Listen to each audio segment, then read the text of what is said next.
وقل رب أدخلني مدخل صدق وأخرجني مخرج صدق واجعل لي من لدنك سلطانا نصيرا. أعوذ بالله من الشيطان الرجيم. بسم الله الرحمن الرحيم. وأصلي وأسلم على مبعوث رحمة للعالمين سيدنا محمد وعلى آله وصحبه أجمعين. اللهم اجمعنا عليك ولا تكلنا إلا إليك. أرنا اللهم الحق حقا وارزقنا اتباعه وأرنا الباطل باطلا وارزقنا اجتنابه واجعلنا من عبادك الصالحين وجندك الغالبين وأوليائك المقربين برحمتك يا أرحم الراحمين. Chers frères et sœurs, nous reprenons les cours du mercredi et c'est le premier cours de cette année scolaire. Il s'agit en fait du 18e cours dans la série que nous avons choisie s'agissant de la moralité et l'éthique musulmane. On a parlé de plusieurs sujets et la dernière thématique que nous avions abordée concernait les maladies du cœur.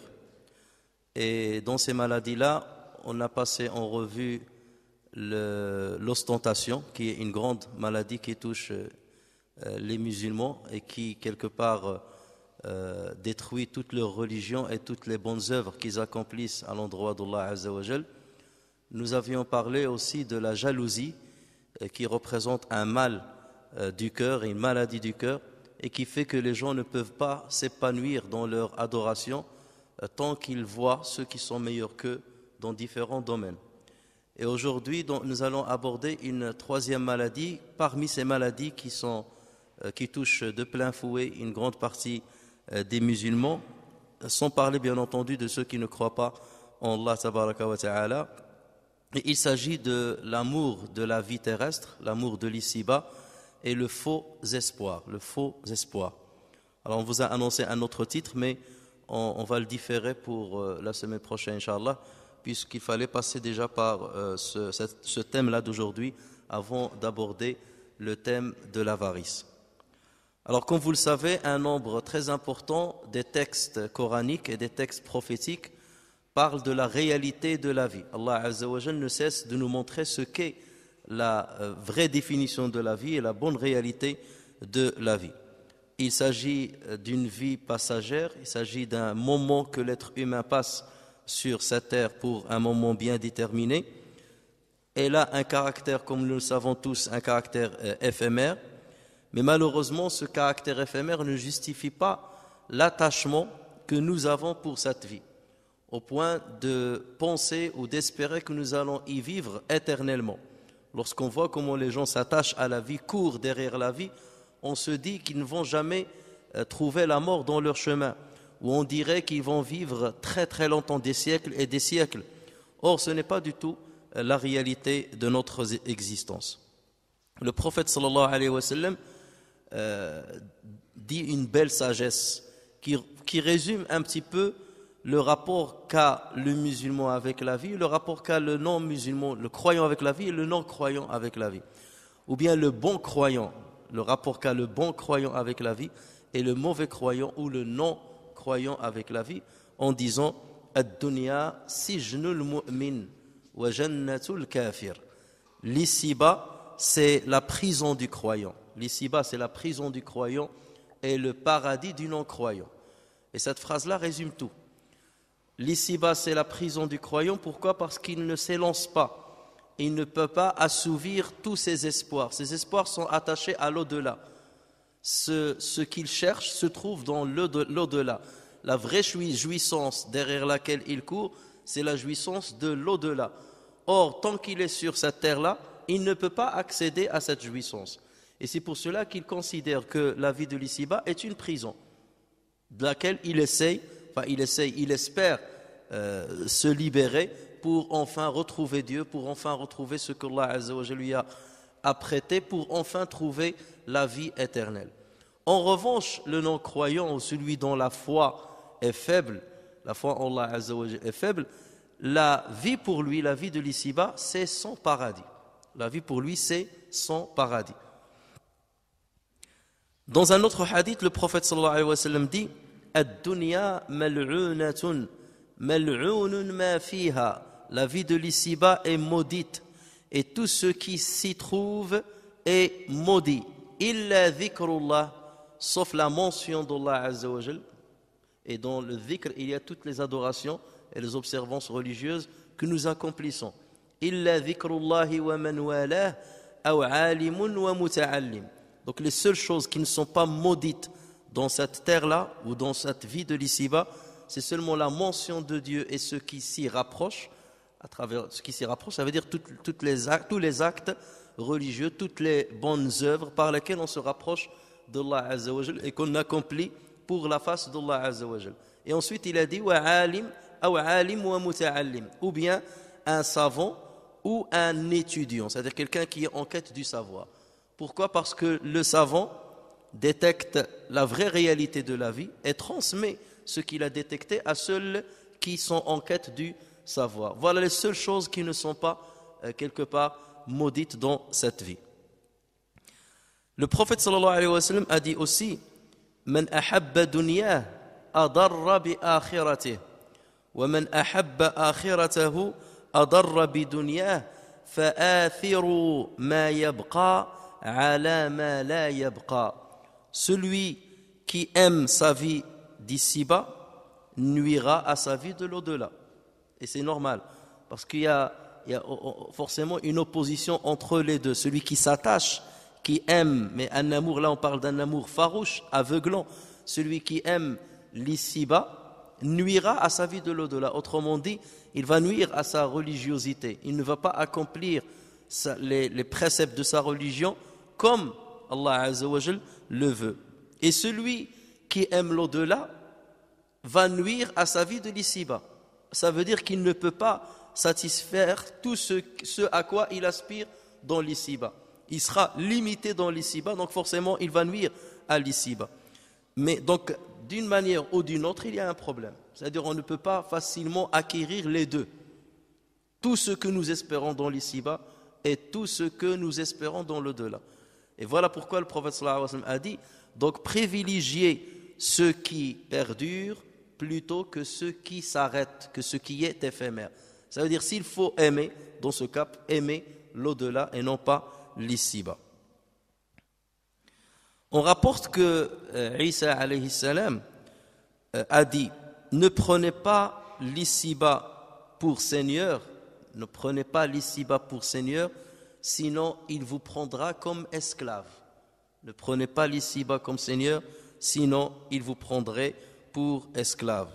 Et on rapporte sur Sulayman alayhi salam, le fils de Daoud alayhi salam, donc ce grand prophète. Sulayman est passé un jour par un adorateur de Banu Israël. Et il était accompagné de son armée. Et comme vous le savez, ces soldats étaient composés de djinns et des humains. Donc il était dans un cortège extraordinaire. Imaginez les soldats de partout qui l'entourent, des humains, des djinns, les animaux qui l'entourent, parce qu'Allah Azza wa Jalla lui a asservi toutes ces créatures. Et donc l'adorateur l'a vu et il a vu ce cortège-là, il a été ébahi et il lui a dit, certes, Allah Azza wa Jalla t'a donné un grand bienfait, en pensant ce qu'il disait, alors que lui était un adorateur. Et là, Sulayman alayhi salam s'est adressé à lui et il lui a dit, une seule glorification d'Allah Azza wa Jal est mieux que toute cette royauté que je possède. C'est-à-dire une seule de tes glorifications, tasbihatun min tasbihatik.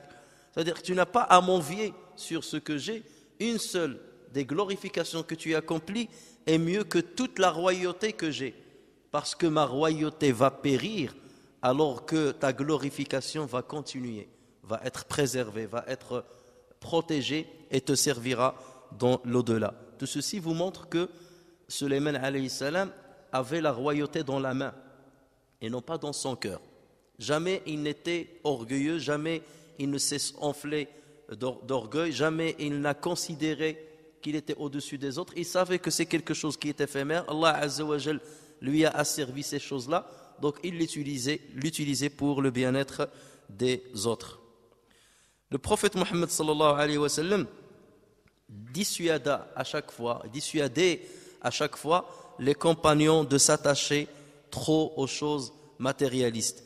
Et il disait à ce propos: Inna ad-dunya daru man la dara lah. Inna ad-dunya daru man la dara lah. Wa laha yajma'u man la aqla lah. Wa laha yajma'u man la aqla lah. L'ici-bas est la demeure de celui qui n'a pas de demeure, du SDF, de son domicile fixe. L'ici-bas, c'est la demeure de celui qui n'a pas de demeure. Parce que celui qui a une demeure, il fait allusion à qui ici? À quoi? Il fait allusion à la demeure de l'au-delà. L'ici-bas est la demeure de celui qui n'a pas de demeure dans l'au-delà, autrement dit. Alors que celui qui a une demeure dans l'au-delà ne s'intéresse pas à l'ici-bas. Il sait qu'il a ce qui va perdurer. L'ici-bas est la demeure de celui qui n'a pas de demeure, et pour lui, et pour lui, ça veut dire pour l'ici-bas, et pour lui, thésaurise celui qui n'a pas de raison. Pour l'ici-bas, thésaurise celui qui n'a pas de raison. S'il faut thésauriser des choses, s'il faut épargner des choses, il faut que cette épargne soit adressée et soit faite pour ce qui nous attend dans l'au-delà. Et on rapporte un récit sur Adam alayhi salam. Même si c'est un récit qui n'est pas authentique, mais on peut tirer une moralité dessus qui est tout à fait vraie et correcte. Lorsqu'Adam alayhi salam a mangé de l'arbre qu'Allah azza wa jalla lui a interdit, son estomac a fonctionné parce qu'Allah azza wa jalla l'a créé, mais comme vous le savez, Adam alayhi salam et Hawa pouvaient manger de toute la nourriture du paradis, sauf l'arbre interdit, et cette nourriture-là, une fois digérée, elle sortait, comme ce sera le cas pour les gens qui seront dans le paradis, elle sort sous forme d'une sueur qui a l'odeur du musc. Autrement dit, l'appareil digestif ne travaille pas jusqu'au bout pour quelque part se défaire des restes de la nourriture. Donc, il se débarrassait du reste de la nourriture sous forme de musc. Mais lorsqu'il a consommé de l'arbre interdit, là, l'appareil digestif a travaillé normalement, comme il travaille aujourd'hui. Et Adam alayhi salam a commencé à tourner dans le paradis. Il voulait justement se débarrasser de ce qui lui restait dans le ventre. Il voulait évacuer ce qui lui restait dans le ventre. Et là, Allah azza wa jalla aurait demandé à un ange en lui disant: va voir Adam et demande-lui pourquoi il est en train de courir dans le paradis. Alors qu'Allah azza wa jalla sait pourquoi. Et l'ange est parti voir Adam alayhi salam. Il dit: pourquoi tu cours dans le paradis? Il lui a dit: je veux évacuer le mal que j'ai dans le ventre, parce que j'ai mangé de l'arbre interdit. Je veux évacuer le mal que j'ai dans le ventre. Et Allah azza wa jalla ordonna à l'ange de parler à Adam et de lui dire: dis-moi, de lui dire, dis-lui dans quel endroit, donc c'est Dieu qui dit à l'ange, dis-lui dans quel endroit veut-il évacuer ce mal? Sur les tapis du paradis? Il veut évacuer ce mal-là sur les tapis du paradis, sur les divans du paradis, sur les fleuves du paradis ou sous l'ombre des arbres du paradis? Voit-il un endroit dans le paradis qui servirait à cela? Qu'il descende donc sur terre. Ça veut dire, sur ce paradis-là ou dans ce paradis-là, il n'y a pas un endroit qui mériterait que tu évacues le mal que tu as dans le ventre. Dans ce cas-là, tu n'as qu'à descendre. Et c'est là où Allah azza wa jalla a expulsé Adam du paradis. Même si ce hadith n'est pas authentique, mais son sens est vrai, parce que Allah azza wa jalla dans le Coran le montre. Lorsqu'ils ont mangé de l'arbre interdit, badat lahuma sawatuhuma, leurs parties intimes qui évacuent la nourriture et la boisson sont apparues, alors qu'ils n'étaient pas apparentes au départ. Donc ça reflète exactement ce qu'il y a dans ce récit-là. Et quelque part, Adam s'est attaché à quelque chose qui est interdit, et voilà pourquoi Allah Azza wa Jalla lui a changé ce qui est meilleur par ce qui ne l'est pas. Istabdala alladhi huwa adna billadhi huwa khayr. Et c'est notre cas. Nous avons hérité de Adam alayhi salam, de notre grand-père, nous avons hérité cette volonté de vivre éternellement. Puisque Shaitan, lorsqu'il vint chez Adam alayhi salam, il lui a dit: Hal adulluka ala shajaratil khuldi wa mulkin la yabla. Veux-tu que je te désigne l'arbre de l'éternité et une royauté qui ne périt jamais? Et Adam a accepté. Donc il a dit consomme de cet arbre-là. Donc quelque part, c'est de la même manière que Shaitan est en train c'est-à-dire de nous détourner de la voie d'Allah Azza wa Jal. Pour les mêmes raisons, la même erreur qu'a commis Adam alayhi salam, nous sommes en train de la commettre. Adam a pensé qu'en consommant de cet arbre-là, il va vivre éternellement et il aura une royauté qui ne périra jamais. Et nous aussi, on croit qu'en consommant des jouissances de l'ici-bas, on va vivre éternellement ou bien on aura une royauté, un pouvoir, une richesse qui ne périt jamais. Ibn Abi Dunya et Al-Bayhaqi, rahimahumallah, rapportent un récit sur Hassan al-Basri, rahimahullah, qui dit: y a-t-il parmi vous celui qui veut qu'Allah l'épargne? Y a-t-il parmi vous celui qui veut qu'Allah l'épargne de l'aveuglement et lui accorde la clairvoyance? Bien entendu, tout le monde a répondu oui, par l'affirmatif. Alors il leur a dit: sachez que celui qui cherche l'ici-bas et son espoir en lui perdure. Celui qui cherche l'ici-bas et son espoir en lui perdure. Allah lui aveugle proportionnellement le cœur.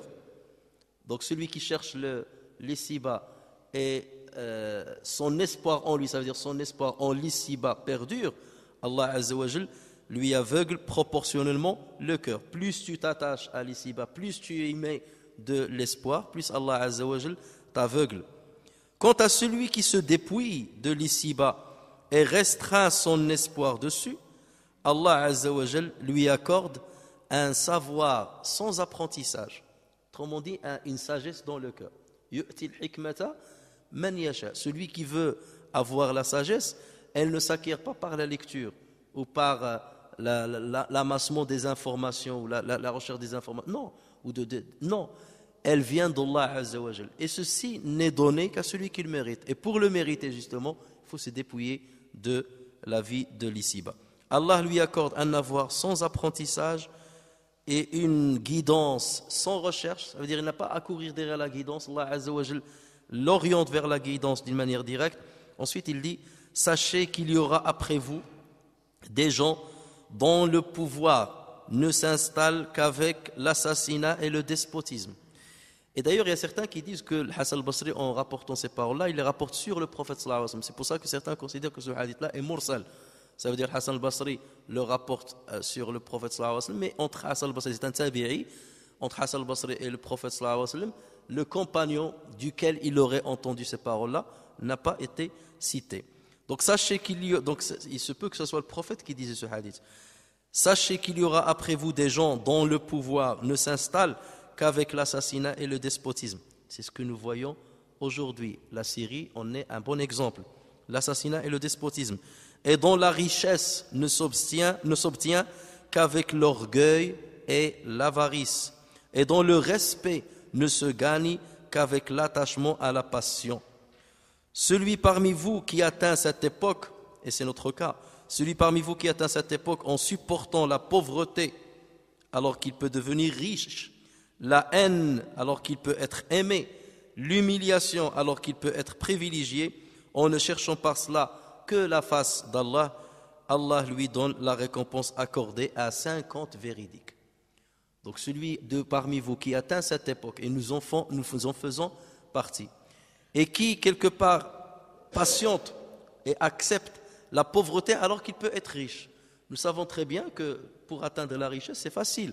On peut voler, on peut escroquer les gens, on peut tricher, on peut prendre des crédits avec des intérêts, même si c'est interdit. Donc il y a moyen de s'enrichir rapidement. Mais lorsque le croyant résiste justement à cela, à ces interdits, même s'il faut qu'il supporte la pauvreté, et qu'il patiente qu'il supporte la haine, alors qu'il peut être aimé. Parce que nous sommes dans une époque où lorsque tu es véridique, lorsque tu t'attaches à Dieu, lorsque tu te maintiens sur le chemin d'Allah Azza wa Jalla, les gens ne t'aiment pas forcément. La majorité des gens ne t'aiment pas forcément.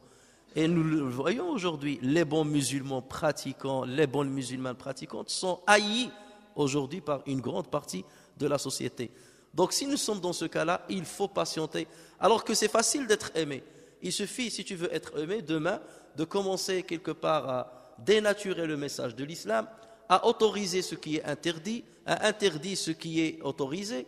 Et là, tout le monde va t'aimer, on te déroulera les tapis rouges, comme le font certaines personnes parmi celles qui se disent parfois même des imams et des guides de la communauté musulmane. Mais toi, lorsque tu résistes et que tu dis la vérité, non déplaise à tes détracteurs et détracteurs de l'islam, même s'ils te haïssent, tu patientes. Et celui qui accepte l'humiliation alors qu'il peut être privilégié, et justement les croyants aujourd'hui sont humiliés, alors qu'il suffit qu'ils s'écartent de leur religion pour être respectés et privilégiés par les autres. Donc si tu acceptes tout ceci, en ne cherchant par cela que la face de Dieu, c'est-à-dire tu le fais avec bonne intention, Allah Azza wa Jal te donnera la récompense qu'il donne à 50 véridiques. 50 véridiques, ça veut dire de l'époque du prophète sallallahu alayhi wa sallam. Et il y a des hadiths authentiques qui vont dans ce sens, où le prophète sallallahu alayhi wa sallam dit que l'adoration pendant les époques difficiles se voit récompensée plusieurs fois que lorsqu'on l'accomplit, on accomplit la même adoration dans des époques moins difficiles. L'imam al-Bukhari rahimahullah rapporte que le prophète sallallahu alayhi wa sallam avait envoyé Abu Dharr al-Ghifari radiyallahu anhu al-Bahrain afin de ramener zakat. Donc il envoyait à chaque fois des émissaires dans certains pays pour ramener zakat. Il distribuait déjà aux pauvres du même pays une partie de zakat. Et ce qui restait, il le ramenait au prophète sallallahu alayhi wa sallam pour qu'il le distribue aux autres. Et donc Abu Ubaida ibn al-Jarrah était revenu de Al-Bahrain. Et les musulmans furent mis au courant le matin, vers la prière de Subh. Ils étaient mis au courant que Abu Ubaida était venu la veille avec de l'argent. Et lorsqu'ils ont accompli la prière de Fajr derrière le prophète sallallahu alayhi wa sallam, dès que le prophète sallallahu alayhi wa sallam a terminé la prière, qu'il a fait ses adhkar, qu'il s'est levé, ses compagnons-là, et surtout les pauvres parmi eux, sont venus vers le prophète sallallahu alayhi wa sallam. Ils se sont hâtés vers le prophète sallallahu alayhi wa sallam. Le prophète sallallahu alayhi wa sallam les a vus, les a regardés et il a compris, il a souri. Et regardez l'intelligence du prophète sallallahu alayhi wa sallam. Il a dit, je suppose que vous aviez entendu parler de l'arrivée de Abu Ubaida ibn al-Jarrah avec l'argent. Donc c'est pour ça quelque part que vous êtes venus comme ça rapidement. Ils s'attendent à ce que le prophète sallallahu alayhi wa sallam commence à distribuer cet argent. Je présume que vous aviez entendu parler de l'arrivée de Abu Ubaida ibn al-Jarrah. Ils lui ont dit oui, donc, mais avec des grands yeux, ça veut dire oui, ben voilà, s'il y a quelque chose à nous donner. Et là, le prophète sallallahu alayhi wa sallam leur a dit فَأَبْشِرُوا وَأَمِّلُوا. Recevez la bonne annonce et vous pouvez avoir le bon espoir. فَأَبْشِرُوا وَأَمِّلُوا فَوَاللَّهِ مَا الْفَقْرَ أَخْشَى عَلَيْكُمْ. Je jure par Dieu que je ne crains pas pour vous la pauvreté. Pour vous et pour la communauté musulmane, je ne crains pas pour vous la pauvreté. مَا الْفَقْرَ أَخْشَى عَلَيْكُمْ وَلَكِنْ أَخْشَى عَلَيْكُمْ أن تبسط عليكم الدنيا كما بسطت على الذين من قبلكم وأن تنافسوها كما تنافسوها وأن تهلككم كما أهلكتهم.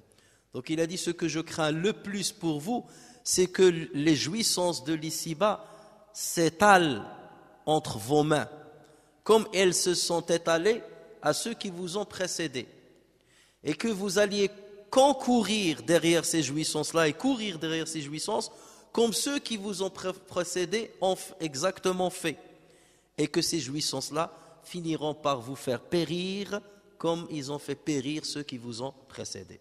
Donc c'est ça ce que je crains pour vous. Et justement, donc on craint pour le musulman plus la richesse que la pauvreté, plus la richesse que la pauvreté, parce que devant la pauvreté on peut manifester de la patience, mais devant la richesse, parfois, on risque de basculer vers l'avarice, on risque de basculer vers le despotisme, on risque de basculer vers une course effrénée derrière une richesse qu'on n'obtiendra de toute manière jamais. Parce que rien ne peut satisfaire ce à quoi aspire le fils d'Adam, si ce n'est la mort et la terre. En effet, les grands empires sont passés par tous les grands empires qu'on peut lire dans l'histoire, sur qui on peut lire dans l'histoire, sont passés par une phase de gloire. une phase de richesse, une phase où l'ici-bas s'est ouvert, où ils maîtrisaient l'ici-bas quelque part. Ils avaient toutes les jouissances qu'ils espéraient. Et tout de suite après, donc il y a une phase du déclin, ou bien une phase de destruction totale. Soit cet empire-là disparaît totalement, soit cet empire-là connaît un certain déclin. Pourquoi ? Parce que lorsqu'on tombe dans les jouissances et lorsqu'on s'enrichit énormément, c'est la corruption qui prend le dessus, c'est l'injustice qui prend le dessus, c'est l'égoïsme qui prend le dessus. Et c'est comme ça justement qu'on déséquilibre la société. Et c'est comme ça qu'apparaissent des riches, apparaissent des pauvres. C'est comme ça que des castes dans la société commencent à apparaître. Et forcément, ce déséquilibre-là va finir tôt ou tard par faire périr cet empire-là, puisque les riches ne peuvent qu'être peu au niveau du nombre et les pauvres vont être beaucoup plus nombreux, et ce déséquilibre-là finit par faire tomber cet empire dans le déclin. Et les musulmans d'ailleurs n'étaient pas épargnés de cette loi divine. L'islam, comme vous le savez, a connu une civilisation qui a connu son apogée lorsque les musulmans s'attachaient à leurs principes et que l'expansion de la carte géographique musulmane se faisait pour partager la foi musulmane avec les autres. C'était ça le but, partager la foi avec les autres, faire découvrir aux autres ce qu'est l'islam, ce qu'est Dieu et ce que sont les principes de l'islam qui permettent de bien gérer sa vie et qui permettent de bien comprendre le sens de notre existence. Mais lorsque les musulmans sont tombés dans le piège et qu'ils ont commencé à consommer les jouissances de l'ici-bas, là le déclin est arrivé. Lisez l'histoire des musulmans en Andalousie et vous verrez que même s'ils étaient un exemple de ce que peut atteindre une civilisation, du jour au lendemain, ils ont connu un déclin au point qu'ils s'entretuaient entre eux pour des jouissances éphémères. Donc personne quelque part n'est épargné de ce déclin, personne n'est épargné de ce mal tant qu'ils ne mettent pas ce qui est prioritaire au début de la liste de ces priorités. Abu Sa'id al-Khudari radiyallahu anhu dit, le prophète sallallahu alayhi wa sallam a dit en confirmant justement ceci, ce que je crains pour vous le plus, ce que je crains le plus pour vous, c'est ce que Dieu fera sortir pour vous des biens de la terre. Ce que je crains le plus pour vous, ce sont les biens de la terre qu'Allah Azza wa Jalla fera sortir pour vous. Et regardez cette parole-là fait allusion à ce que nous voyons aujourd'hui, le pétrole, les richesses de la terre. Donc c'est ce que craignait le prophète sallallahu alayhi wa sallam. Ce que je crains le plus pour vous, c'est ce que Dieu vous fera sortir comme bienfait de la terre. Et donc les compagnons se sont posés la question, ils lui ont dit ma barakatul ard, c'est-à-dire quels sont ces bienfaits de la terre. Et le prophète sallallahu alayhi wa sallam de répondre zahratud dunya ou zahratud dunya, je crains pour vous la fleur zahra, on peut la traduire par la fleur ou la rose comme vous voulez, mais la fleur de l'ici-bas. Et vous savez très bien qu'une fleur, pourquoi le prophète sallallahu alayhi wa sallam parle de la fleur, et le Coran aussi il parle de la fleur en général. ولا تمدن عينيك إلى ما متعنا به أزواجا منهم زهرة الحياة الدنيا لنفتنهم فيه. Zahra, la fleur, a pour caractéristique d'être belle, d'avoir une belle odeur, d'avoir une belle forme. Mais le problème, c'est qu'elle ne perdure pas. Autant on aime les fleurs, autant on ne peut pas les garder beaucoup. Et si on en fait des imitations avec le plastique, on n'a pas l'odeur. Donc on n'a pas la complétude de ce qu'est réellement une fleur. Et les jouissances de la vie terrestre sont comme une fleur. Et les richesses dont parlait le prophète sallallahu alayhi wa sallam, qu'Allah Azza wa Jalla va sortir de la terre pour les musulmans, ils sont une fleur, comme l'exemple d'une fleur. Ils ne peuvent pas durer dans le temps.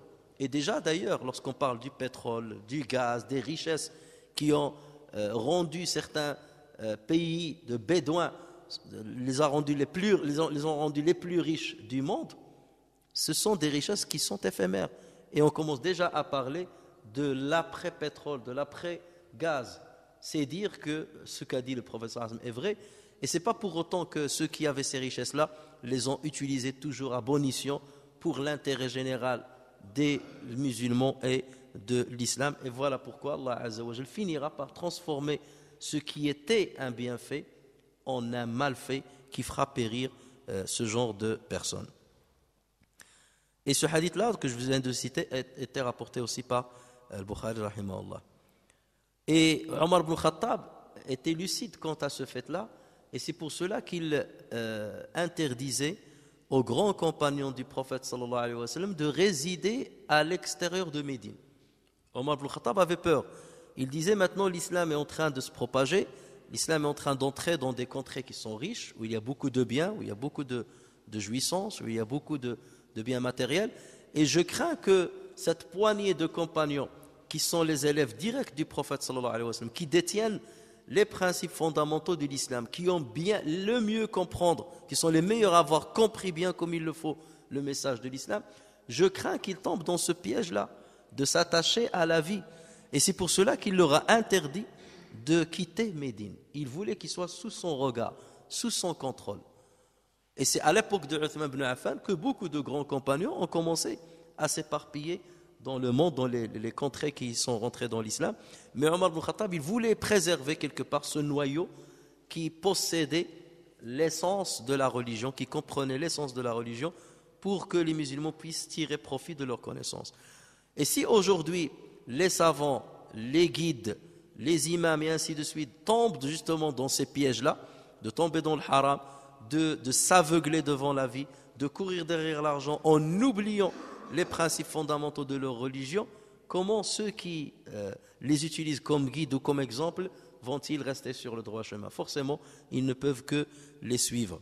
Et c'est là où réside le danger pour l'islam et les musulmans. Le croyant doit toujours faire la distinction entre ce qu'on appelle al-kasb et ce qu'on appelle al-rizq. Ce sont deux choses qui sont différentes. Al-kasb, c'est ce que nous gagnons. C'est ce que tu gagnes en un mois ou une année ou pendant toute ta vie. C'est ce que tu gagnes. Al-rizq, c'est ce que tu consommes de ce que tu as gagné. Et ce n'est pas toujours proportionnel. Tu peux gagner énormément, mais ce qui deviendra ton rizq est minime. Comme quelqu'un peut gagner peu, mais tout ce qu'il gagne devient son rizq, il en profite. Et quelque part, le riche, c'est celui qui utilise proportionnellement le plus de rizq parmi son gain, parmi son kasb. C'est celui-là qui est le vrai gagnant. Si on veut tirer profit, il faut tirer de ce que tu consommes et non pas de ce que tu gagnes. Combien de personnes aujourd'hui ont des comptes bancaires qui sont remplis des chiffres et des chiffres et des chiffres. Mais lorsque tu vois comment ils mènent leur vie laisse à désirer. Ils ne mangent pas bien, ils mangent comme des cochons, comme n'importe comment, n'importe quoi. Ils ne savent pas ce qu'est la bonne vie. Ils ne se reposent pas dans leur vie. Ils ne trouvent pas d'apaisement dans leur vie. Ils ne profitent pas de leurs enfants. Ils ne profitent pas de leurs parents. Ils ne profitent pas de leur religion. Donc après tout, à quoi leur a servi cette grande richesse? Si ce n'est pas pour ces choses qui sont prioritaires dans la vie. Dans un hadith rapporté par Muslim, le prophète sallallahu alayhi wa sallam a dit Alhaakumut takathur. Il a utilisé la même formule que le Coran a utilisée. Alhaakumut takathur. La course aux richesses vous a distrait, vous distrait, continue de vous distraire. Alhaakumut takathur. Yaqul ibn Adam mali. L'enfant d'Adam dit mes biens matériels, mon bien matériel, mon argent, ça m'appartient, c'est mon argent. Mali. Wa hal laka min malika illa ma akalta fa afnayt wa ma labista fa ablayt wa ma tasaddaqta fa abqayt. Donc le prophète sallallahu alayhi wa sallam répond à ce genre de personnes qui disent mon argent, j'ai de l'argent, ça c'est mon argent, ce sont mes biens matériels. Il dit qu'est-ce qui t'appartient de ces biens dont tu parles, dont tu es fier, si ce n'est ce que tu as péri comme nourriture, ce que tu as consommé comme nourriture, ou ce que tu as vieilli comme habit, ou ce que tu as laissé comme aumône. Autrement dit, ce sont ces trois choses-là qui t'appartiennent véritablement. C'est ça le rizq. C'est ça le vrai rizq. C'est ça ton vrai mal, si on ose dire. C'est ça ton vrai bien matériel. Ce que tu as consommé comme nourriture, et là il a disparu, donc ça c'est ton rizq, c'est ton mal réel. Ce que tu as vieilli comme habit, Donc ce sont les habits que tu as portés et qui ont vieilli. Ça, bien entendu, ça t'appartient. Tu peux dire que ça m'appartient. Et ce que tu as laissé comme aumône, il n'a pas dit ce que tu as perdu comme aumône. Pourquoi? Parce que lorsque tu sors l'aumône, tu ne la perds pas en fait, tu l'épargnes. Ce que tu as laissé comme aumône. Alors que ce que tu as gardé, tu l'as dépensé. Ce que tu as gardé, en fait, il est considéré comme dépensé. Ça ne t'appartient pas. Et ce que tu as dépensé comme aumône est considéré comme quelque chose, ton patrimoine, parce que tu le retrouveras le jour de jugement. Notre longévité sur terre ne nous donne pas assez de temps pour profiter de tous les biens qu'on amasse. Nous le savons très bien.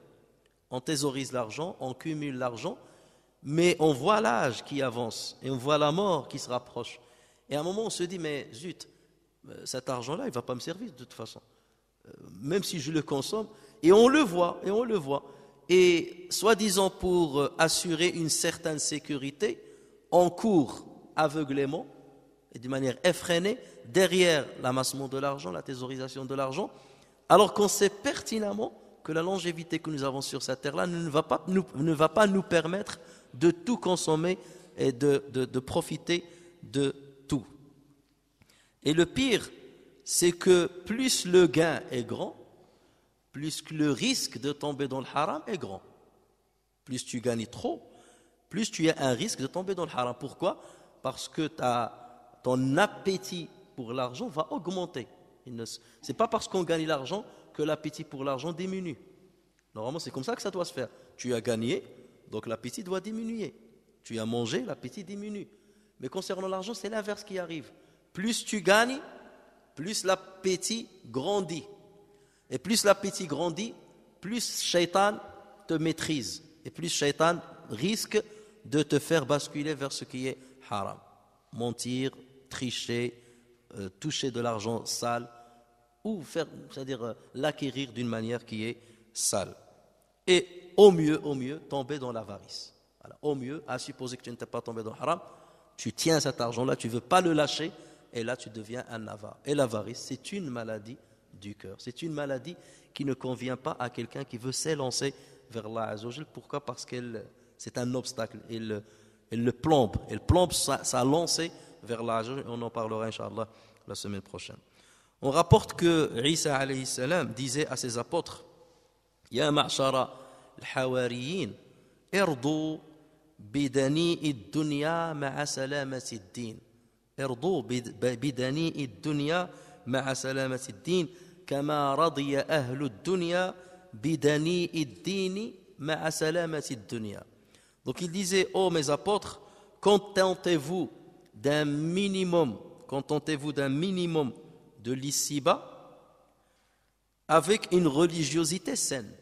Contentez-vous d'un minimum de l'ici-bas avec une religiosité saine, comme les gens de l'ici-bas se contentent d'un minimum de religiosité avec un ici-bas qu'ils croient être saint. Voilà la différence entre vous et eux. Contentez-vous d'un minimum de l'ici-bas avec une religiosité saine, de la même manière que les gens de l'ici-bas se contentent d'un minimum de religiosité pour ce qu'ils croient être un ici-bas saint. Et vous voyez que cette parole résume tout. Et un poète dit dans le même sens, il dit: Ara rijalan bi adna ad-din qad qana'u wa ma arahum radu fil 'ayshi bid-duni fastaghni bid-din عن دنيا الملوك كما استغنى الملوك بدنياهم عن الدين. Donc si on veut traduire ça, même ça va être moins beau, bien entendu. Je vois des hommes qui se sont contentés du peu de la religion, mais pour ce qui est de l'ici-bas, ils ne se sont pas contentés du minimum. Enrichis-toi avec la religion et détourne-toi de la vie des rois, de la même manière que les rois se sont détournés de la religion pour leur ici-bas. Voilà, sois l'inverse de ce genre de personnes. Un homme vint à Salama ibn Dinar, qu'on surnommait Abu Hazim, rahimahullah, et il lui dit: je me plains auprès de toi contre l'amour de l'ici-bas. Voilà, j'aime l'ici-bas, j'aime. Et beaucoup de nous aiment l'ici-bas. Donc lui, il est venu pour lui demander conseil. Et regardez même les conseils que demandaient les gens. Là, on s'intéresse seulement à ce qui est halal, haram, technique. Les gens, parfois, ils posent des questions, les vraies questions, qui peuvent les sauver du feu de l'enfer et qui peuvent les sauver de l'égarement. Donc il lui dit, voilà, je me plains auprès de toi contre l'amour de l'ici-bas et pourtant, je suis conscient que ce n'est pas ma demeure. Je suis conscient que l'ici-bas n'est pas ma demeure. Donc qu'est-ce que je dois faire? Donc je suis conscient que l'ici-bas n'est pas ma demeure. Donc je ne suis pas quelqu'un qui est distrait ou quelque chose comme ça. Non, je suis conscient. Mais le problème, c'est que j'aime et je m'attache à l'ici-bas. Et Abu Hazim lui a donné ce conseil. Il lui a dit, انظر ما آتاك الله عز وجل منها يعني من الدنيا انظر ما آتاك الله عز وجل منها فلا تأخذه إلا من حله فلا تأخذه إلا من حله ولا تضعه إلا في حقه ولا يضرك حب الدنيا ولا تضعه إلا في حقه ولا يضرك أو لن يضرك حب الدنيا. Donc il lui répondit, regarde ce que Dieu t'a donné de l'ici-bas, des jouissances de l'ici-bas, regarde ce que Dieu t'a donné de l'ici-bas, ne le prends que d'une manière licite. Donc voilà, fais attention, ne touche à rien d'une manière illicite, ne gagne rien d'une manière illicite. Ce qui est écrit est écrit, ce qui t'est prédestiné, t'est prédestiné. Si Dieu t'a prescrit que tu vas gagner 1 milliard, 1 million, tu vas le gagner. Ça, c'est quelque chose qui est écrit. Mais là où l'épreuve, tu vas être éprouvé, là où tu vas être testé, c'est comment tu vas prendre cet argent-là, alors qu'il est prescrit. Comment tu vas le prendre? Donc il lui a dit, regarde ce qu'Allah Azza wa Jal t'a prescrit de l'ici-bas et ne le prends que d'une manière licite. Et ne le mets que là où il doit être utilisé. Ne le mets que là où il doit être utilisé. Autrement dit, ne sois pas avare. Mets-le dans sadaqa, mets-le dans le zakat, dans l'aide d'autrui. Mets-le là où il doit être utilisé. Et l'amour de l'ici-bas ne te fera pas mal. Et l'amour de l'ici-bas ne te fera pas mal. Donc le problème, quelque part, il est en train de lui dire, le problème, ce n'est pas d'aimer l'ici-bas, c'est que cet amour t'aveugle et qui te pousse à toucher de l'argent d'une manière illicite ou à le dépenser dans des domaines illicites ou ne pas le dépenser et tomber dans l'avarice. Et cette parole s'inspire d'une parole du prophète sallallahu alayhi wa sallam qui va dans le même sens. Lorsque le prophète sallallahu alayhi wa sallam dit « Ni'ma al-malu salih lirrajuli salih » Il est béni l'argent du bien pour l'homme du bien. Il est béni l'argent sain, quelque part, l'argent du bien, pour l'homme du bien. Ça veut dire que lorsque tu es un homme de bien et que tu connais tes devoirs et que tu connais tes droits et que tu discernes entre le licite et l'illicite, de sorte que tu ne tombes pas dans l'illicite et que tu cours vers le licite, dans ce cas, l'argent n'est pas mauvais. Il sera bien et il sera béni par Allah Azza wa Jal. Et c'est dans ce sens-là que certains grands compagnons du prophète sallallahu alayhi wa sallam étaient des grands riches. Abdurrahman ibn Auf, Uthman ibn Affan, c'était des gens qui étaient très riches. Mais leur richesse n'était pas un obstacle à leur cheminement vers Allah tabaraka wa ta'ala. La différence entre celui qui court derrière l'ici-bas et celui qui court derrière l'au-delà, c'est quoi la différence? C'est que celui qui court derrière l'ici-bas court derrière quelque chose qu'il veut palper avec ses mains, même s'il est sûr qu'il ne va pas en profiter. Voilà. Il court derrière quelque chose qu'il veut palper, même s'il est sûr qu'il ne va pas en profiter. Il court derrière la richesse, l'argent, il va le palper, mais il n'est pas sûr d'en profiter à 100%. Alors que celui qui court derrière l'au-delà, c'est quelqu'un qui court derrière quelque chose qu'il ne palpe pas aujourd'hui, mais dont il est sûr qu'il va en profiter pleinement. Et voilà la différence. Et théoriquement, le croyant doit être dans le deuxième cas et non pas dans le premier, parce que c'est à cela que sert la foi en Allah Azza wa Jal, et c'est à cela que sert la foi en la prédestinée. Lorsqu'on dit l'iman bil qada ou al qadar, ce que nous gagnons fait partie de l'qadar. C'est fait partie de l'qadar, de ce qu'Allah Azza wa Jal nous a prédestiné. Et le fait de croire, ce n'est pas quelque chose qui est intellectuel, de dire le qada ou le qadar, j'accepte. Il y a la maladie, tout ça, oui, mais il y a aussi le gain matériel. Il fait partie de ce domaine-là. Et croire qu'Allah Azza wa Jal va te faire parvenir ce qu'il t'a prédestiné, ça doit être une certitude pour toi. Je vais toucher ce que Dieu m'a prédestiné. Est-ce que je dois faire l'effort pour l'acquérir? Oui, tu fais l'effort. Mais cet effort-là ne doit pas m'empêcher ou ne doit pas freiner l'effort religieux. C'est là où il faut savoir mettre l'équilibre. Ne doit pas freiner l'effort religieux, le devoir religieux. Et je ne l'obtiens que d'une manière licite et je le dépense là où Allah Azza wa Jal l'agrée. Al-Fudayl ibn Iyad, rahimahullah, dit si la vie était faite d'or, de l'or, le métal, si la vie était faite d'or qui périt et que l'au-delà était fait de porcelaine qui perdure. Alors imaginons que l'ici-bas était fait d'or qui périt et l'au-delà était fait de porcelaine qui périt, qui perdure. Il aurait été judicieux de choisir quoi? Le porcelaine. On dit la porcelaine ou le porcelaine? Oh, il aurait été judicieux de choisir la porcelaine qui dure plutôt que l'or qui périt. Et ensuite il a dit que dire alors de ceux qui choisissent la porcelaine qui périt et délaissent l'or qui dure. Et même si on suppose que c'est l'inverse, normalement le paradis il est fait d'or qui dure et la vie d'ici-bas elle est faite de porcelaine qui est éphémère. D'accord? Si c'était l'inverse, on aurait couru derrière la porcelaine. Pourquoi? Parce qu'elle dure. Peu importe si elle est fragile. Même s'il aurait là, mais il périt. Alors que là, c'est l'inverse. C'est-à-dire les deux avantages sont réunis. Tu as l'or qui dure dans le delà et tu n'as que la porcelaine qui est fragile et qui ne dure pas dans les ci-bas. Et pourtant, tu tombes dans le piège. Parlons maintenant du faux espoir.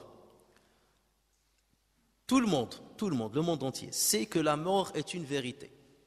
Nous savons que la mort va mettre fin à notre existence sur terre et à tout ce qui existe sur terre parmi les créatures. Mais malgré cela, nous manifestons un espoir énorme en cette vie, comme si on va y vivre éternellement. Et c'est ce faux espoir qui est la cause principale de toutes les désobéissances envers Dieu. C'est le faux espoir. Croire qu'on va durer sur cette terre, croire qu'on va vivre longtemps sur cette terre, c'est cela la source principale de tous les péchés que nous commettons sur terre. Abdullah ibn Omar radiallahu anhu dit: le prophète sallallahu alayhi wa sallam m'a pris un jour par l'épaule et m'a dit, et regardez aussi c'est-à-dire cette tendresse du prophète sallallahu alayhi wa sallam et le maître, sa manière de faire ancrer dans la tête des autres les bonnes leçons et les bons conseils. Il l'a pris par l'épaule. Et ce geste-là n'est pas passé inaperçu par Ibn Omar. La preuve, c'est qu'il en parle. Il était jeune à l'époque. Il en parle. Donc le prophète sallallahu alayhi wa sallam m'a pris un jour par l'épaule et me dit: sois dans la vie comme un étranger ou un voyageur passager. Voilà, deux mots. Sois dans la vie comme un étranger. Et nous savons très bien qu'un étranger ne se sent jamais rassuré. Voilà. Moi, en tant que blédard, en tout cas, je ne me sens pas rassuré ici. Je ne sais pas si vous qui êtes nés ici, certains ils sont tranquilles, ils disent il n'y a pas de problème, le Front National il monte, tout le monde se radicalise, les prochains présidents, ceux qui se présentent en présidence, ils tapent tous sur l'islam. Beaucoup de musulmans sont tranquilles, on est encore là, il n'y a pas de problème. Les musulmans ont 10 siècles en Andalousie et on les a virés à l'extérieur. En tout cas, moi je me sens toujours quelque part un étranger parce qu'on a voulu que je le reste ainsi. C'est un sentiment. Donc le prophète sallallahu alayhi wa sallam a dit: sois dans cette vie comme un étranger ou si tu ne peux pas, un voyageur passager. Et on sait très bien qu'un voyageur qui est de passage, si tu passes par une ville ou quelque chose comme ça, tu ne vas pas acheter une maison pour y habiter, tu passes par l'hôtel. Voilà, je paye une journée, 2, 3 et je continue. Tu ne vas pas acheter une maison, tu ne vas pas acheter une voiture, tu loues la voiture et tu pars. Ça ne m'appartient pas. Je paye un petit peu, mais je sais qu'elle va partir, que ça ne m'appartiendra pas, je la quitterai. Donc si on réagit avec la vie, avec cette logique que le prophète sallallahu alayhi wa sallam, par laquelle le prophète sallallahu alayhi wa sallam a conseillé Abdullah ibn Omar, on serait les meilleurs musulmans qu'on puisse espérer. Et Ibn Omar, commentant ce hadith, dit, si tu parviens au soir, n'attends pas le matin. Si tu parviens au soir, n'attends pas le matin. Dis que peut-être que je vais mourir. Et si tu parviens le matin, ou bien si tu atteins le matin, n'attends pas le soir. N'attends pas le soir pour dire oui, je vais vivre encore, je ferai plus tard. Ça veut dire ne laisse rien, ne retarde rien, ne diffère rien comme bonne œuvre. Dis peut-être que je ne vais pas vivre jusqu'à l'autre moment, donc je fais tout maintenant. N'attends pas le matin, et si tu atteins le matin, n'attends pas le soir. Prends de ta santé pour ta maladie et de ta vie pour ta mort. Prends de ta santé pour ta maladie, ça veut dire profite tant que tu es jeune, tant que tu as de la santé, pour faire des bonnes œuvres. Des bonnes œuvres qui nécessitent la bonne santé, parce qu'arrivera un moment où tu seras malade et tu ne pourras pas faire ces œuvres-là. Et profite d'une partie de ta vie pour qu'elle te servira pour l'au-delà. Le prophète sallallahu alayhi wa sallam, dans un hadith rapporté par Muslim, constate un fait chez les gens d'une manière générale en disant le fils d'Adam vieillit. Le fils d'Adam vieillit, mais deux choses rajeunissent chez lui.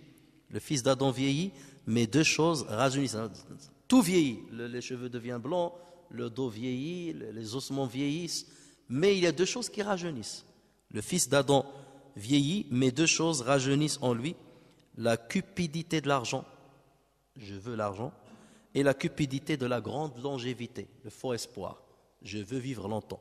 Et c'est pour ça qu'on voit des personnes qui ont dépassé la soixantaine, à 70 ans, et il vit comme s'il était un jeune de 20 ans. Et il court derrière encore la vie comme s'il était un enfant, un jeune de 20 ans ou de 30 ans, comme s'il va vivre encore plus longtemps qu'est-ce qu'il n'a vécu jusqu'alors. Abdullah ibn Amr, ibn al-As radiallahu anhu a dit, les premiers de cette communauté, ça veut dire les compagnons, les premiers de cette communauté ont été sauvés par deux choses, la certitude et l'ascétisme. La certitude en Dieu et en ce qu'Allah Azza wa Jal t'a prescrit, et l'ascétisme. L'ascétisme, ça veut dire le dépouillement de la vie. La vie, elle est dans la main, elle n'est pas dans le cœur. Les premiers de cette communauté ont été sauvés par deux choses, la certitude et l'ascétisme. Les derniers de cette communauté seront perdus par deux choses, l'avarice, dont on parlera la prochaine fois, l'avarice et le faux espoir en la vie. Le Hassan al-Basri radiallahu anhu dit à un groupe de gens, aimeriez-vous entrer au paradis? Ils dirent oui. Il dit, diminuez de votre espoir, maintenez l'image de votre faim face à vos yeux, c'est-à-dire mettez dans vos yeux le moment où vous allez mourir, parce que c'est un moment qui va venir, il va venir, vous ne pouvez pas vous en échapper, mais cette image-là que vous allez forcément vivre, mettez-la entre vos yeux. Vous êtes alité et vous êtes en train de rendre l'âme. Ça, c'est dans le meilleur des cas. Les vôtres vous entourent. En général, ici, ça va être dans l'hôpital. Et vous attendez la mort. Ou bien, c'est une mort qui va vous surprendre d'un instant à l'autre, alors que vous êtes en pleine activité mondaine. Donc, il dit, diminuez de votre espoir, maintenez l'image de votre faim face à vos yeux, et soyez véritablement pudiques à l'endroit de Allah Azza wa Jal. Mutarrif ibn Abdillah al-Shikhir, qui est un tabi'i de Basra, qui est mort en 95 de l'Hégire, dit, si je savais l'heure de ma mort, j'aurais craint la perte de ma raison. Imaginez qu'Allah Azza wa Jal nous a donné à chacun de nous, tu vas mourir le lundi, kada, tel. Il a dit, je vais perdre la raison parce que je vais le voir, même si c'est plus tard, d'ici 10 ans, 20 ans, mais je vais devenir fou en pensant à cela. Donc il disait, si je savais l'heure de ma mort, j'aurais craint la perte de ma raison. Mais Dieu, exalté soit-il, a donné à ses serviteurs l'inconscience, c'est-à-dire le ghafla, l'inconscience par rapport à la mort comme bienfait. C'est-à-dire, heureusement qu'Allah Azza wa Jalla nous a donné l'inconscience comme si on va vivre éternellement. C'est-à-dire, imaginez qu'on a cette conscience toujours présente, cette pensée toujours présente de la mort. Là, personne ne vivrait normalement. Donc Allah Azza wa Jalla nous a donné un peu de ghafla. Mais cette ghafla ne doit pas être tellement grande qu'il nous fait oublier l'essentiel. Et fait perdre un petit peu de conscience mais de la mort, mais il faut qu'il vienne de temps en temps. Sans elle, donc il a dit, sans cette ghafla, sans cette inconscience, le fils d'Adam n'aurait pas profité de la vie, les fils d'Adam n'auraient pas profité de leur vie, ni établi parmi eux les marchés. Ça veut dire, pourquoi je vais faire du commerce, ou construire un marché, ou construire un magasin, ou vendre, ou acheter, si je vois que je vais mourir à telle date. Et imaginez lorsqu'on se rapproche de cette date, mais la proximité de cette date, c'est relatif. Il y a celui qui considère qu'il est proche parce qu'il est loin d'une année. Il y a ceux qui considèrent qu'il est proche parce qu'il est loin seulement quelques mois. Et il y a ceux qui pensent qu'il est proche de la mort, même s'il estime être loin d'elle pendant des décennies. Hassan al-Basri dit, la distraction et l'espoir sont deux bienfaits pour les humains. La distraction, être distrait, est né de certaines réalités. Et l'espoir, donc l'espoir, parce qu'on peut se demander pourquoi Dieu nous a donné cet espoir dans la vie. Parce que dans l'espoir en la vie, il y a un bien. Mais lorsque l'espoir dépasse un certain seuil, là ça devient un mal. Donc il dit, la distraction et l'espoir sont deux bienfaits pour les humains. Sans eux, les musulmans ne marcheraient pas dans les routes. Parce que s'il n'y a pas, c'est-à-dire l'espoir dans la vie, on ne travaillera pas. Tu dis, j'attends pour ma mort, je vais rester chez moi à faire la mort, là je vais rester dans la mosquée. Comme le font d'ailleurs certains, il vient à la mosquée, il squatte la mosquée pendant 1 mois, 2 mois, 3 mois, 4 mois maximum, après tu ne le vois plus. Et c'est ça le problème, c'est qu'on rentre parce qu'il veut se repentir, il vient tous les jours. Tu dis, Masha'Allah, oui, Masha'Allah, tout est relatif. Tout est relatif. On veut voir ça dans la durée. Et c'est pour ça que le professeur Hassan parlait de adwamuhu wa inqal. Ce qui dure, même s'il est minime, mais pourvu que ça dure dans le temps. Et c'est pour ça qu'il faut avoir le souffle lent dans l'attachement à la religion. C'est pas je monte d'un seul coup et je descends directement, doucement, mais sûrement, comme on dit. Abu Sa'id ibn Abd al-Rahman al-A'rabi, qui est l'élève de Junayd, qui était à Al-Basra, dit: la vie de l'ici-bas a été peuplée par la petite lucidité de ses habitants. La vie de l'ici-bas a été peuplée par la petite lucidité. Là, c'est péjoratif. Par la petite lucidité de ses habitants. C'est parce qu'on a peu de lucidité qu'on achète, qu'on vend, qu'on construit, qu'on s'habille. Heureusement, parce que sinon, on ne construirait pas la terre. Donc heureusement qu'il y a cette petite lucidité. Si on avait la vraie lucidité comme elle doit l'être, là on ne travaillera pas, on ne marchandera pas, on ne fera rien, si ce n'est accomplir la religion, mais ce n'est pas que pour ça qu'Allah Azza wa Jal, bien entendu, nous a créés. Sufyan Thawri, c'est un grand savant qu'on appelle Amir al-Mu'minin fil Hadith. C'est un muhaddith, un grand muhaddith, et qui est arrivé à ce degré-là, parce que même chez le muhaddithin, il y a des degrés, et le plus haut degré, c'est Amir al-Mu'minin fil Hadith, auquel est parvenu Imam al-Bukhari, Ibn Hajar al-Asqalani et d'autres. Et parmi lesquels aussi, il y avait Sufyan Thawri, qui est mort en l'an 161 de l'Hégire. Donc lui, il dit, l'ascétisme ne se manifeste pas par la nourriture modeste, c'est-à-dire manger que l'ascétisme ne se manifeste pas par la nourriture modeste ou par le port de la cape, pour dire voilà je suis un religieux, mais par l'espoir limité et l'attente de la mort. Voilà le vrai ascétisme, c'est avoir un espoir limité en la vie et attendre la mort, ressentir que la mort est proche. Alors je termine par les causes du faux espoir dans la vie. Pourquoi on a ce faux espoir dans la vie? On sait qu'il est faux, je veux dire, intellectuellement parlant, tout le monde sait qu'il est faux, parce qu'il ne nous fait pas parvenir à ce qu'on aspire. Alors, on le sait, intellectuellement parlant, mais dans la réalité, on l'oublie. Pourquoi on en arrive là? Il y a deux causes principales qui nous sombrent dans le faux espoir. La première, c'est que lorsqu'on trouve refuge dans les plaisirs de la vie et ses jouissances, il devient difficile de s'en défaire. Voilà. Plus on touche aux richesses, on touche aux privilèges, ça devient difficile pour nous de nous en écarter. Là, j'ai un privilège, je ne le lâche pas. Et donc, à partir de là, notre espoir refuse d'admettre que la mort va venir, pour tenir encore à ces jouissances-là, pour ne pas les perdre. Et quelque part, cet espoir-là nous trompe et notre raisonnement nous trompe. C'est alors qu'on commence à différer le rappel de la mort. Donc à partir de là, je lui dis, j'aime pas parler de ce sujet de la mort. Parlez-nous de quelque chose de... Et donc on commence à ne pas aimer parler de ce sujet de la mort. Parce que justement l'espoir, il te dit, mais laisse-moi m'alimenter.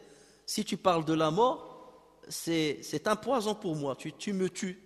Et moi, parce que je veux encore jouir de ces bienfaits, de ces privilèges auxquels je suis parvenu, donc ne me tue pas. Donc ce poison-là, élimine-le et éloigne-le. Et donc à force, on pense que la mort est lointaine ou qu'elle n'arrivera jamais. Quant à la deuxième cause, c'est l'ignorance. C'est qu'on pense que la jeunesse perdure. C'est ça ce qu'on pense. Et ça, c'est l'ignorance par excellence. Et heureusement, Allah Azza wa Jal nous a mis des signes pour nous dire que votre jeunesse n'est pas là. Dès qu'on voit le premier cheveu blanc qui sort dans la tête, là c'est pour nous dire attention. Lorsque vous voyez votre date de naissance, vous faites l'extrait d'acte de naissance et vous voyez les chiffres qui s'éloignent, l'année qui s'éloigne de l'année où vous vivez, ça c'est une manière de réfléchir. Lorsqu'on voit des personnes nos pères, qui ont le même âge que nous, la même force que nous, qui sont en train de quitter le monde par des accidents, par des maladies qui surviennent du jour au lendemain, chacun de nous a forcément perdu un proche, un ami. Tout ça, ce sont des signes qu'Allah Azza wa Jalla nous a mis pour nous faire accepter cette réalité, que nous sommes en train de vieillir et qu'on bascule inévitablement vers la mort, même si on jouit d'une bonne santé. Mais le problème, c'est que on cultive l'ignorance selon laquelle la jeunesse va rester éternellement. Et voilà pourquoi on va teindre ses cheveux en noir, voilà pourquoi on va en Turquie pour implanter les cheveux de la nuque pour cacher sa calvitie, et voilà pourquoi on fait un peu de sport et on prend une barre avec 4 kilos de chaque côté pour un petit peu gonfler les muscles, pour penser qu'on est encore jeune. Et voilà pourquoi on veut devenir copain avec les plus jeunes, ou on cherche une femme encore plus jeune et on délaisse son épouse qui a pris de l'âge. Tout ceci pour se faire croire que je suis loin de la vieillesse. Alors que ce n'est pas une réalité, je suis en train de mentir à moi-même. Donc ce sont ces deux causes-là. L'attachement aux jouissances, et tant qu'on s'attache aux jouissances, plus on cultive le faux espoir, et l'ignorance selon laquelle on pense qu'on va rester éternellement jeune. Le prophète sallallahu alayhi wa sallam, je termine par ces hadiths-là, dit « Tire bénéfice de 5 choses avant 5 choses. Ta vie avant ta mort, ta santé avant ta maladie, ton temps libre avant ton activité, ta jeunesse avant ta vieillesse et ta richesse avant ta pauvreté. » C'est un hadith authentique rapporté par Al-Hakim. Et un autre hadith qui est très beau aussi, dans lequel le prophète sallallahu alayhi wa sallam dit « Si le serviteur tombe malade ou voyage », dans une autre version, il rajoute aussi « ou voyage », on part dans un voyage. Si le serviteur tombe malade, les bonnes actions qu'il avait l'habitude de faire, étant bien portant et sédentaire, lui seront comptées. Ça veut dire, lorsque tu prends un rythme, tu prends une habitude, une observance religieuse, ça peut être, chaque semaine je donne une aumône, tant d'argent je le donne chaque semaine, fi sabilillah. Ou bien je jeûne tant de jours par semaine ou par mois, ou je prie la nuit quelques rak'at par semaine. Chaque semaine je vais faire 4 rak'at fi sabilillah en pleine nuit. Ça veut dire, je fais un petit programme, même s'il est minime, une petite action simple. Je lis un hizb par jour, ou même par semaine, par semaine, mais je maintiens cela. Je maintiens cette cadence-là.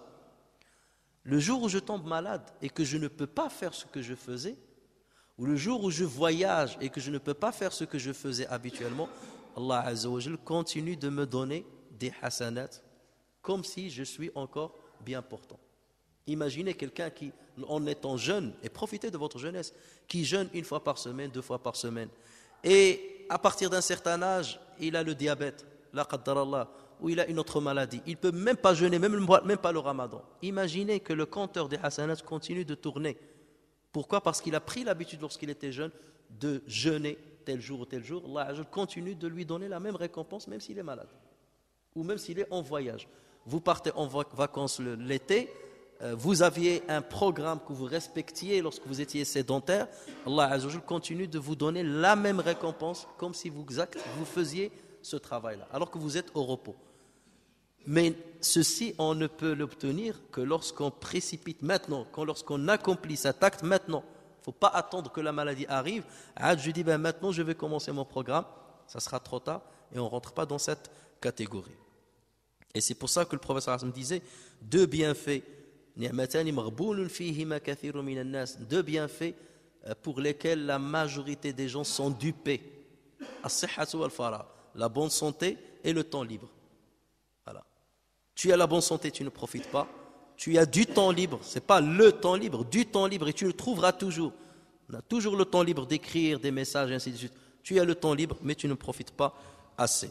Et je termine avec ce hadith du prophète sallallahu alayhi wa sallam rapporté par Tirmidhi et dans lequel le prophète sallallahu alayhi wa sallam a dit: hâtez-vous de faire des bonnes œuvres. Faites vite, n'attendez pas. Hâtez-vous de faire des bonnes œuvres avant d'en être empêché par l'une des 7 choses auxquelles vous devez vous attendre. Donc faites vite avant que ces 7 choses-là ne viennent et vous empêchent de faire. Première, une pauvreté qui fait préoccuper tellement qu'il vous pousse à l'oubli. N'attendez pas que vous soyez tellement pauvre parce que lorsque vous tomberez dans la pauvreté, vous oublierez tout. Voilà. Profitez de votre aisance, d'une situation d'aisance pour faire le bien. Ou bien, faites vite avant que vous ne tombiez dans une richesse qui vous rend arrogant. Et c'est vrai, plus on s'enrichit, l'humain devient arrogant à chaque fois qu'il s'enrichit plus. Donc n'attendez pas qu'il y ait une richesse. Alors que vous courez derrière, mais vous ne vous rendez pas compte que vous courez derrière votre perdition. Une fois que vous aurez cette richesse-là, vous risquez d'être arrogant. Donc profitez avant que la richesse n'arrive, profitez de faire le bien. Sait-on jamais que la mort arrivera avant la richesse espérée. Troisièmement, une maladie ruinant votre santé, parce qu'on a besoin de la santé pour tout ce qui est religieux. Lorsqu'on perd la santé, beaucoup d'observances religieuses ne peuvent pas être accomplies. Nous avons vu des hommes et des femmes qui, lorsqu'ils accomplissent le pèlerinage, ils ne sont pas en pleine capacité de leur corps. Voilà pourquoi il faut le faire alors qu'on est jeune. Il ne faut pas attendre qu'on nous pousse dans un chariot et dire à l'autre freine un petit peu, je vais faire il ne freinera pas. Il fallait être là lorsque tu étais jeune pour profiter de ces moments-là, profiter de ta santé. Une vieillesse affaiblissant votre esprit. N'attendez pas que vous vieillissez tellement que vous ne maîtrisez plus votre raison. Et dans ce cas, vous ne savez pas ce que vous dites ni ce que vous faites. Cinquièmement, une mort mettant fin à vos jours. Faites vite avant que la mort ne vous surprenne. Et sixièmement, l'arrivée de l'antéchrist. Et c'est le pire de ce qui peut, de ce qui peut vous cacher l'avenir. Lorsque l'antéchrist vient, bien entendu, même ceux qui sont les plus lucides peuvent tomber dans son piège. Et septièmement, dernièrement, l'arrivée de l'heure, ça veut dire votre fin. Il y a la petite heure et la grande heure. L'heure, votre fin, c'est-à-dire votre mort, c'est l'heure de votre mort. L'arrivée de l'heure, et l'heure est plus mortelle et plus amère encore. Donc voilà le conseil que nous donne le prophète sallallahu alayhi wa sallam pour nous préserver contre le faux espoir, contre l'amour aveugle de l'ici-bas. Oui, pour l'ici-bas, mais d'une manière dosée, d'une manière équilibrée, qui ne nous empêche pas d'accomplir notre devoir religieux et de mettre en avant les priorités que nous a montrées notre religion. نفعني الله وإياكم بالقرآن الكريم وبحديث سيد الأولين والآخرين وغفر الله لي ولكم ولسائر المسلمين سبحانك اللهم وبحمدك نشهد أن لا إله إلا أنت نستغفرك ونتوب إليك سبحان ربك رب العزة عما يصفون وسلام على المرسلين والحمد لله رب العالمين